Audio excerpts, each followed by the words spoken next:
También el reino de los cielos es semejante a un mercader que busca buenas perlas, que habiendo hallado una perla preciosa, fue y vendió todo lo que tenía y la compró. Si nosotros prestamos atención en las dos parábolas, tanto el del tesoro escondido y esto, podemos hablar de cosas de valor. Hay algo que es valorado. En la primera parábola dice que aquella persona que encontró el tesoro, vendió todo lo que tenía para comprar aquel campo. Habla de un valor precioso. Y en este también dice lo mismo, que habiendo hallado una perla preciosa, fue y vendió todo lo que tenía y la compró. O sea, está hablando de un sistema de valores, algo que para alguien es preciado. Nuestro sistema de valor es totalmente diferente al sistema de Dios. El sistema de valor del creyente es muy diferente al sistema de valoración del mundo. Hay una señora en China que tenía un terreno, tenía su casa en medio de la metrópolis. Y era la única parte que le faltaba comprar a los inversionistas, a las inmobiliarias de aquel lugar para hacer un gran centro comercial. Le ofrecieron millones y millones, no sé si de dólares o euros, y la señora no accedió. Para hacer los cimientos del shopping, cavaron alrededor de la casa y la casa se quedó como en una montaña, tan profundo que era el agujero que hicieron alrededor. La señora no vendió su casa. Yo no necesito plata, dijo. Acá tengo todos los recuerdos que yo tengo que tener. ¿Dónde estaba el tesoro de esa señora? El valor para ella no era como los que tenían, los que hacían el shopping. Para ella su casa no valía millones y millones de dólares. No iba a vender esa posesión suya.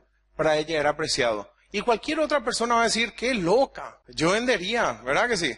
Vendería totalmente. Pero es su forma de valorar eso que tiene. Hay cosas que nosotros tenemos como objetos personales que valoramos mucho, ¿verdad? Especialmente si pertenecían a una persona querida, que queremos mucho. Ahora bien, en este contexto, tenemos que ver que Dios presenta el valor que tiene un pecador para Él. Para nosotros muchas veces miramos a los pecadores, especialmente los que son malos, y le queremos matar incluso, ¿verdad? Que se merece tal cosa, ¿verdad? Sin embargo, si le llegamos a ver desde los ojos de Dios, Dios dio a su único hijo por él, ¿verdad? No podemos comprender, porque el sistema de valor de Dios es totalmente diferente al nuestro. Ahora, el creyente debería tener el mismo sistema de valoración. Pudieran haber muchas cosas importantes para el mundo, pero para nosotros otras cosas son importantes. La gente no entiende nuestro sistema de valor muchas veces. Y te tratan de loco. Ofrendás, estás chiflado. Invertís por eso, estás loco. Vas a dejar tu familia por un montón de gente que ni le importa. ¿Qué importa? Se entiende, para nosotros es preciado lo que para Dios es preciado. Y Dios pone ese querer en nosotros. Así que acá vemos en estas parábolas un sistema de valoración totalmente diferente. Y no lo podemos comprender porque ni aún nosotros alcanzamos a comprender el amor de Dios. Dice que el reino de los cielos es semejante a un mercader que busca buenas perlas, que habiendo hallado una perla preciosa fue y vendió todo lo que tenía y la compró. Observación, como dijimos anteriormente, ni Cristo ni la salvación están a la venta. Para muchos, la perla es Cristo, pero ni Cristo ni la salvación están a la venta. Los pecadores tampoco buscan la salvación. ¿Qué dice Romanos capítulo 3? No hay quien busque a Dios. Todos se desviaron. A una se hicieron inútiles. No hay quien haga lo bueno, no hay ni siquiera uno. ¿Cuál es la razón de que nadie busca a Dios? Porque nacieron muertos en sus delitos y pecados. Y están vendidos al pecado. Y están cautivos a voluntad del enemigo, de Satanás. Son esclavos de concupiscencia y no pueden ser libertados si no viene alguien y le rescata. ¿Y cómo se hace el rescate del pecador? ¿Cómo? Cristo los compró, ¿con qué? Con su sangre. Le rescata del mercado. ¿Verdad que sí? Así que no tenemos que olvidar todo el consejo de la palabra de Dios y los que nos enseña a través de la Biblia. Ni Cristo ni la salvación están a la venta. Tampoco los pecadores buscan la salvación. Si alguien dice, sí, yo le busqué a Dios, le tenemos que reafirmar y decirle, no, vos no le buscaste a Dios, Dios te buscó a vos. Y el ayo para traerte pudo haber sido cualquier otra cosa, pero vos no le buscaste a Dios, porque la Biblia dice que no hay quien busca a Dios. Y no hay excepción a la regla, porque lo que la Biblia dice es verdad. Y nosotros creemos que es verdad. No le quitamos a la Biblia, ni tampoco le añadimos. Si la Biblia me dice a mí que no hay quien busca a Dios, es así y se terminó. Para los que dicen que los pecadores buscan la salvación, vamos a suponer que sí buscan. ¿Con qué van a pagar? ¿Cuánto vas a pagar? ¿Qué dará el hombre por su vida? Nada nos puede. ¿Verdad que sí? Satanás dice piel por piel. El hombre dará todo lo que tiene por su vida terrenal. Pero por su alma, ¿alguien puede dar algo para pagar por su salvación? No. Nadie. La deuda es infinita. Y tenemos muchos relatos bíblicos. Uno de ellos es el del Simón y la mujer pecadora. Que Simón dice, si este fuera profeta, sabría qué clase de mujer es la que le toca, que es pecadora. Y Jesús dice, mirándole, dijo, Simón, una cosa tengo que decirte. Un acreedor tenía 2 deudores. El uno le debía 500 denarios y el otro 50, así era. Y como ambos no tenían con qué pagar, él decidió perdonarle la deuda a los 2. Ahora, ¿quién le va a amar más? Aquel que le perdonó más. Y la mujer, a la pecadora, dijo que ella era a quien se le perdonó más. ¿Qué tal nuestra gratitud hacia Dios de paso? Eso vamos a hablar un poco más adelante. Simón o la mujer pecadora. También eso, nuestro fruto, nuestras obras van a mostrar cuánto le amamos a Dios. Seguimos. Entonces, tenemos que analizar. El mercader tiene que ser Cristo. No puede ser otro. Ahora, la perla preciosa. Para los judíos, las perlas no tenían gran valor. Para los judíos, las piedras preciosas sí tenían un valor. Es más, en Apocalipsis vamos a encontrar las piedras preciosas.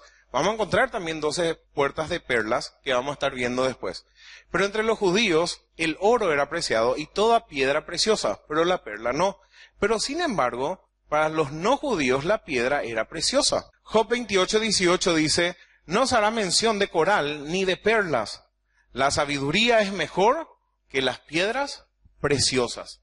Es por citar un pasaje solamente. Además de eso, las perlas tenían un significado de pureza e inocencia. Y vamos a concentrarnos un poco en las características de la perla.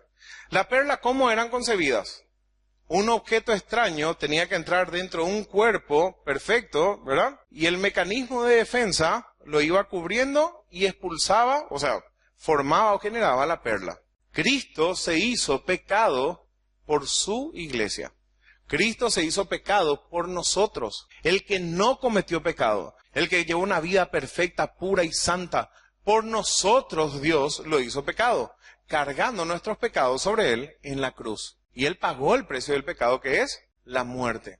Cristo ilustra lo que él mismo hizo para adquirir para sí a este nuevo pueblo, que forman una unidad espiritual, así como la perla. La perla no tiene valor si está dividida. Las piedras preciosas sí, ¿verdad que sí? Pero una perla rota no sirve para nada, ¿se entiende? Para lo cual tuvo que vender todo cuanto tenía para comprarlo. 2 Corintios 8:9 dice lo siguiente, porque ya conocéis la gracia de nuestro Señor Jesucristo, que por amor a vosotros se hizo pobre, siendo rico, para que vosotros con su pobreza fueseis enriquecidos. Y esto coincide con todo el resto de las figuras de las parábolas.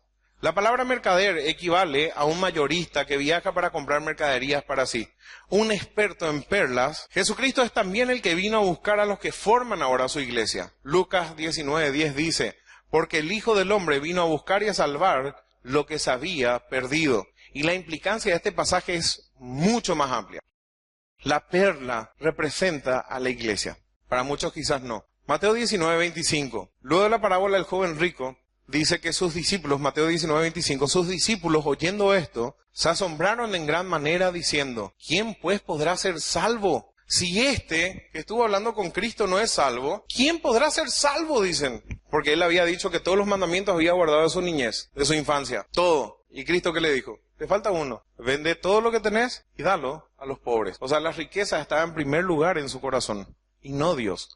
Todo lo demás no servía, así como dice Santiago, que cualquiera que guarda toda la ley, pero ofende en un punto, es culpable de todos. Por tanto, todos somos pecadores y necesitamos de la gracia divina. Dice Mateo 19:26, y mirándolo Jesús les dijo, para los hombres esto es, ¿usted cree en lo que dice la Biblia? Si nosotros creemos lo que dice la Biblia, acá dice, ¿quién puede ser salvo, Jesús? Para los hombres es imposible, porque nadie busca a Dios. Y tenemos la doctrina del pecado. Y podemos explicar a través de la doctrina del pecado por qué es imposible. Es imposible, absolutamente imposible. Mirándolo Jesús les dijo, la salvación para los hombres es imposible, mas para Dios todo es posible. Y hay muchos casos, ¿verdad? Y saliendo un poco otra vez del contexto y haciendo un paréntesis. Hay casos que nosotros decimos, este no se va a salvar, pero ni de casualidad. ¿Verdad que sí? Solemos pensar.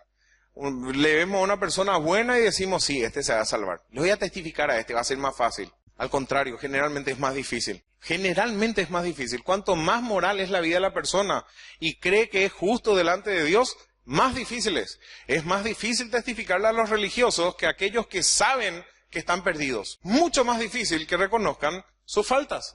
Entonces respondiendo Pedro, y gracias a Pedro por esta pregunta o por las cosas que Pedro decía, ¿verdad?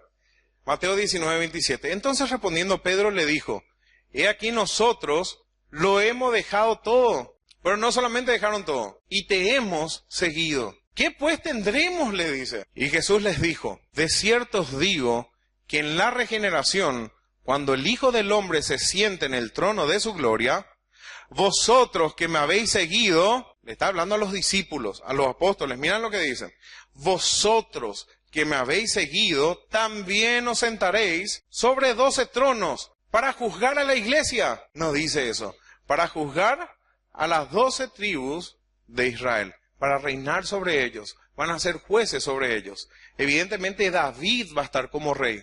Y los apóstoles van a estar sentados también en 12 tronos. Miren lo que dice Apocalipsis. Apocalipsis 21:14. Y el muro de la ciudad tenía 12 cimientos. Y sobre ellos los 12 nombres de los apóstoles del Cordero.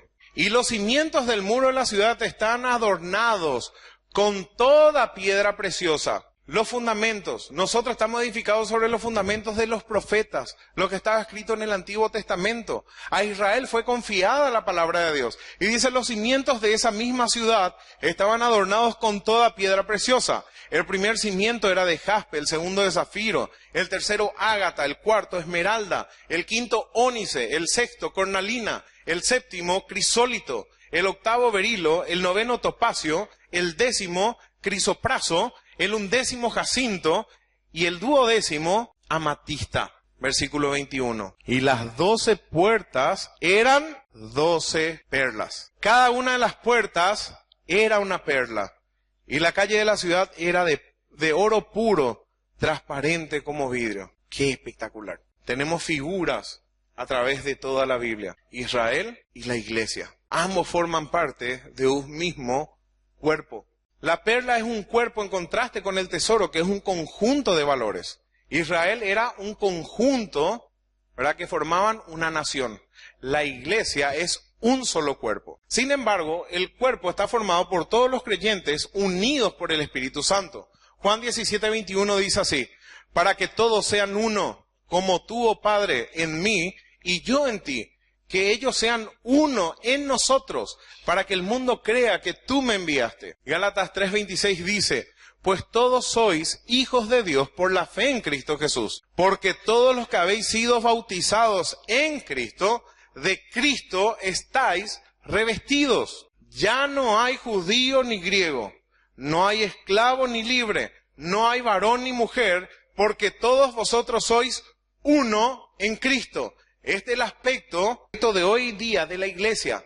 Tanto judíos como gentiles forman parte de un solo cuerpo. Anteriormente eran judíos. Hoy día ya no solamente son judíos. En este periodo de tiempo, en esta edad llamada iglesia, todos son uno en Cristo. La perla es una unidad, un símbolo perfecto de la verdadera iglesia. 1 Corintios 10:17, siendo uno solo el pan, nosotros, con ser muchos, somos un cuerpo, pues todos participamos de aquel mismo pan. Porque así como el cuerpo es uno y tiene muchos miembros, pero todos los miembros del cuerpo, siendo muchos, son un solo cuerpo, así también Cristo. Porque por un solo espíritu fuimos todos bautizados en un cuerpo, sean judíos o griegos, sean esclavos o libres, y a todos se nos dio a beber de un mismo espíritu. La perla se forma a través de un proceso de crecimiento del mismo modo que la iglesia. Cuando recién se empezó a predicar, dice así en Hechos 2:41, así que los que recibieron su palabra fueron bautizados y se añadieron aquel día como 3,000 personas. Hechos 2:47, y el Señor añadía cada día a la iglesia a los que habían de ser salvos. Hechos capítulo 11, 17 dice así: si Dios pues, y atiendan, y acá vienen los gentiles, porque hasta el capítulo 11, 15 años después del capítulo 2, no se le predicó aún a los gentiles, pero ahora sí se le predicaba a los gentiles. Si Dios pues les concedió también el mismo don que a nosotros, que hemos creído en el Señor Jesucristo, ¿quién era yo que pudiese estorbar a Dios? Entonces, oídas estas palabras o estas cosas, callaron y glorificaron a Dios diciendo: de manera que también a los gentiles ha dado Dios arrepentimiento para vida. No podían creer hasta ese entonces, no entendían. Recién aquí, 15 años después del Pentecostés, cuando también los gentiles fueron bautizados con el Espíritu Santo, Pedro entendió lo que le dijo el Señor, que ellos también iban a ser salvos.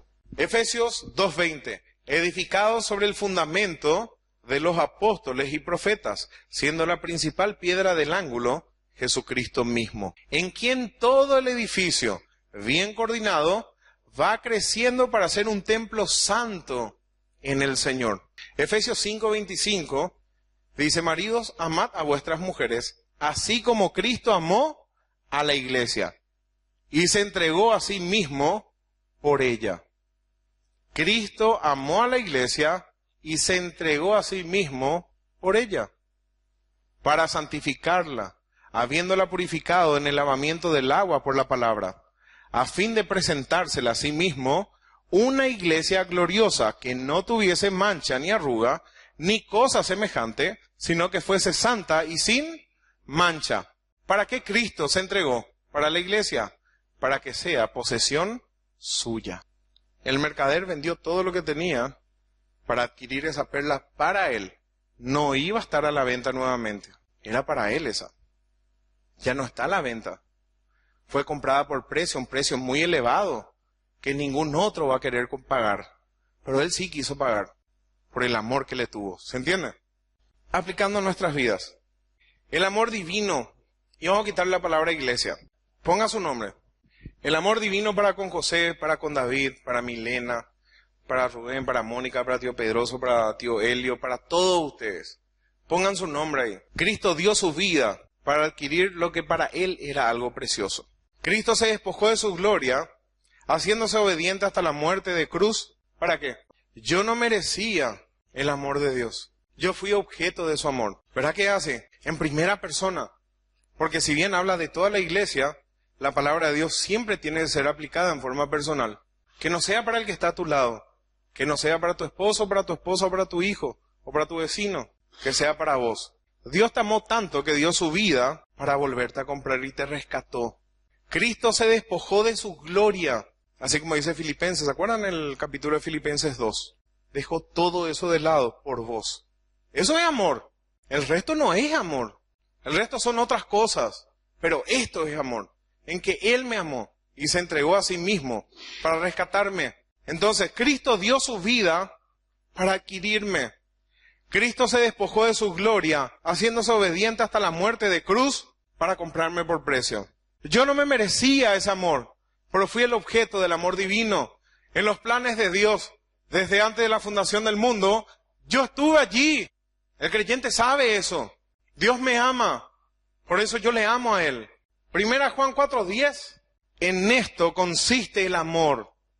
No en que nosotros hayamos amado a Dios, sino en que Él nos amó a nosotros y envió a su Hijo en propiciación por nuestros pecados, en ofrenda de sacrificio para aplacar aquella deuda que teníamos delante de Dios, porque era imposible para el hombre saldar esa deuda. Cristo vino en propiciación por mí y por ustedes, por todos aquellos que son salvos. Esta es la base de nuestra motivación. Todo lo que hacemos y todo lo que dejamos de hacer, lo hacemos por amor.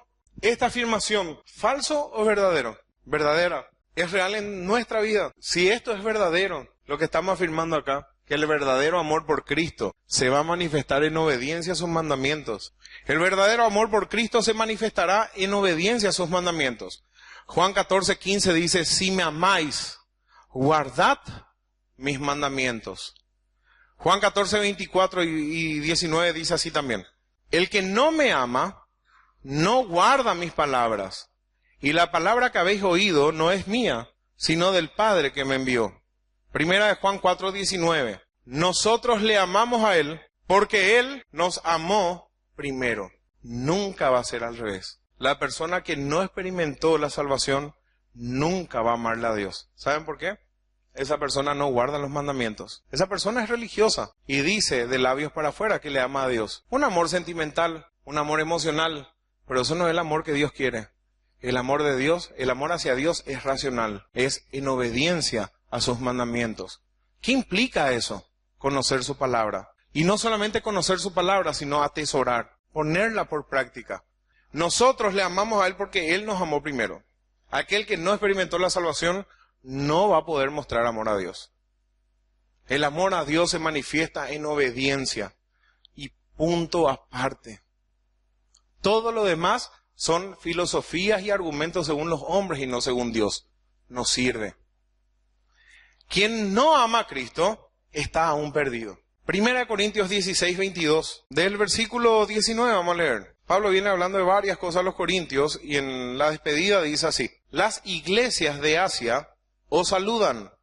Aquila y Priscila, con la iglesia que está en su casa, os saludan mucho en el Señor. Versículo 20. Os saludan todos los hermanos.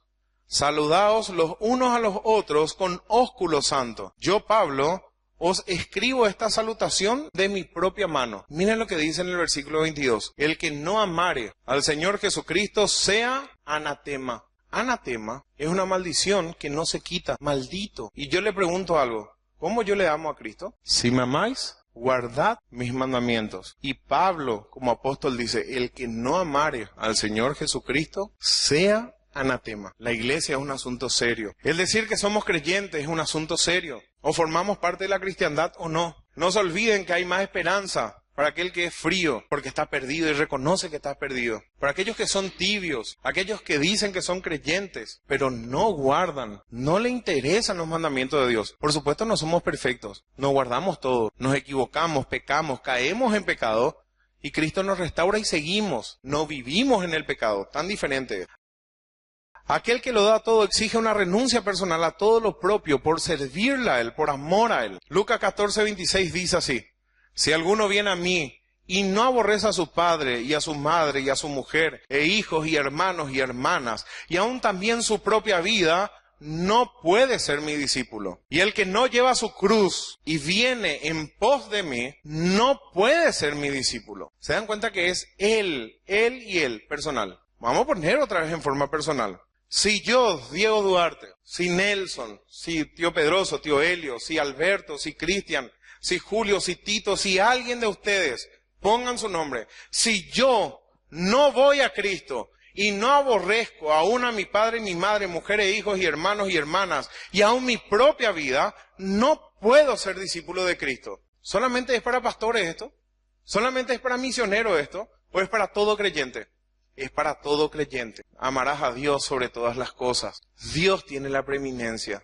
El que no lleva su cruz, si yo no llevo su cruz, su vituperio, todo lo que eso implica, y no le sigo a Él, no puedo ser su discípulo. La perla es un símbolo de pureza, ¿verdad que sí? Cristo murió por nosotros para que seamos santos y sin manchas delante de Él. El propósito de Cristo es que su iglesia sea sin mancha, ni arruga, ni cosa semejante. Nuestro pecado, vamos a poner en primera persona, nuestro pecado le costó la vida al Señor Jesucristo.